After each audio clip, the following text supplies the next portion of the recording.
Dottoressa, solo per sapere se sono previsti nuovi arrivi. Sono previsti nuovi arrivi? Domani. Sono le uniche parole che sono uscite dal vertice sulla sicurezza di oggi in prefettura, quasi del tutto dedicato alla situazione alla ex Serena e ai 400 profughi presenti. Numeri tutt'altro che sicuri, visto che nemmeno i sindaci coinvolti direttamente, Treviso e Casier, sanno cosa sta accadendo là dentro.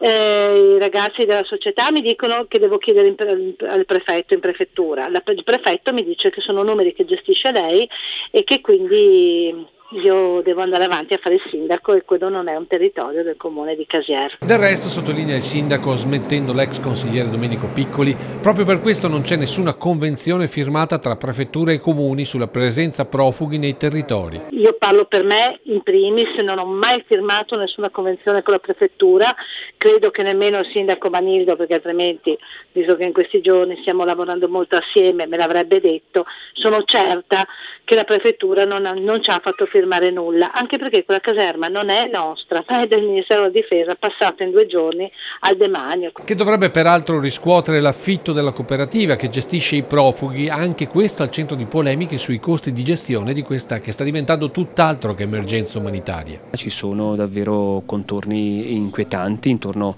a questa vicenda e non erano questi gli accordi. Vogliamo delle risposte molto precise, molto puntuali, proprio in ordine anche alla convenzione che è stata stipulata con la cooperativa che gestisce l'accoglienza dei profughi alla ex caserma Serena. Tutto calato dall'alto, insomma, senza alcuna comunicazione, quasi fosse un altro Stato nello Stato. Davvero è incomprensibile questo tipo di trattamento che viene riservato e devo dire che questo desta ancora maggior preoccupazione, se non sospetto.